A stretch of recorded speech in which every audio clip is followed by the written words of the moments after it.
কবিতাৰ শিৰোনাম মন যায় তোমাৰ দুৰন্ত প্ৰেমিক হ'ব। কবি আৰু আবৃত্তিকাৰ সৰ্বজিৎ চৌধুৰী। মন যায় তোমাৰ দুৰন্ত প্ৰেমিক হ'ব। মন যায় তোমাৰ দুৰন্ত প্ৰেমিক হ'ব। থাকক বা নাথাকক মোৰ আইডেণ্টিটি, তোমাৰ চহৰত প্ৰৱেশ কৰা মোৰ ভিছা, তথাপিও মন যায়। লাজৰ উৰণি সেইদিনাও তুমি লৈয়ে আছিলা, চকুত আছিল মায়াৰ দুনিয়া। তোমাৰ দুপাত্তাখন কেনেকৈ যে উৰি গৈছিল চেপ্টি পিনৰ অহংকাৰ, ফাগুনৰ অভিমানীবাদ। কিন্তু বেছ ভাল লাগিছিল ন শিমলু তোলাৰ নাচ, ভাল লাগিছিল কহুমাৰ লৈলাস, লাগিছিল ভাল বিৰিণাৰ সৈতে কৰা বিবিধ নৃত্যৰ মূৰ্ছনা। নদীৰ পাৰেদি গাঁৱলৈ যোৱা আলিটোত আকৌ খোজকাঢ়িব মন যায়, তোমাৰ সতে যাওঁ নাযাওঁ হুজুৰে। পানী বোকাত জঁপিয়াই আগুৱাই যোৱাটো মনত নাই ন তোমাৰ? মনত নাথাকিলে ক'বা, পেলাই দিম মনত তোমাৰ আলিটোত থকা আহঁতজোপাৰ কথা। পাহৰিব নালাগিছিলতো বাটৰুৱাক দেখি লুকাই দিয়া বগৰীজোপাৰ কথা। দিওঁ পেলাই মনত আলোচনাৰ গোপন মেল বহা নদীপাৰ দুখ, কত যি কথা আছিল তোমাৰ।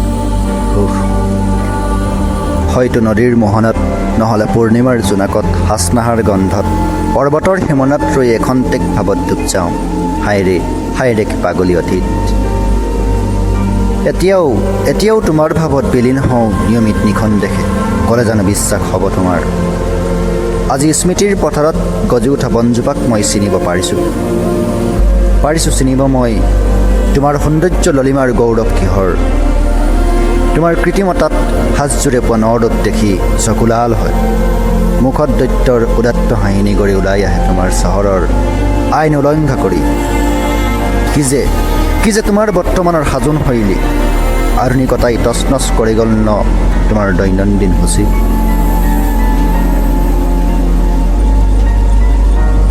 তোমাৰ পৃথিৱীত মাথো বিলুপ্ত প্ৰায় প্ৰাণীৰ কংকাল, জীৱন মায়াৰ খেলত হাৰ মনা মই ডাইন প্ৰেমিক।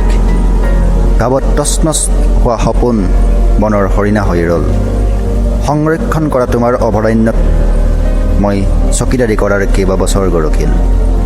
জীৱনৰ আনন্দ থমকি ৰয় মাথো ঘড়ীৰ কাঁটাত, ৰুদ্ধশ্বাসৰ অন্ত পেলাই জি উঠো প্ৰতি প্ৰভাতে তোমাৰ ছত্ৰছায়াত। দেখি উঠো ৰঙীন পৃথিৱী নৱনীতে, ব্যস্ততাৰ কোলাহলত ঘোষণাবোৰ নুশুনা হ'লোঁ। চশমাৰ তলেৰে দেখা পৃথিৱীখন নমনা হ'লোঁ ক্ৰমান্বয়ে। কিনকিনীয়া বৰষুণৰ টোপাল এচিড মন, নিজকে বচাবগৈ ছাতিৰ তলত সোমালোঁ। এয়া তুমি আৰু তোমাৰ হাঁহি অনা পৰিৱৰ্তন। অবাধ বিচৰণথলীৰ গৰাকী কোনোবা অচিহ্ন এতিয়া, কথা যে কি।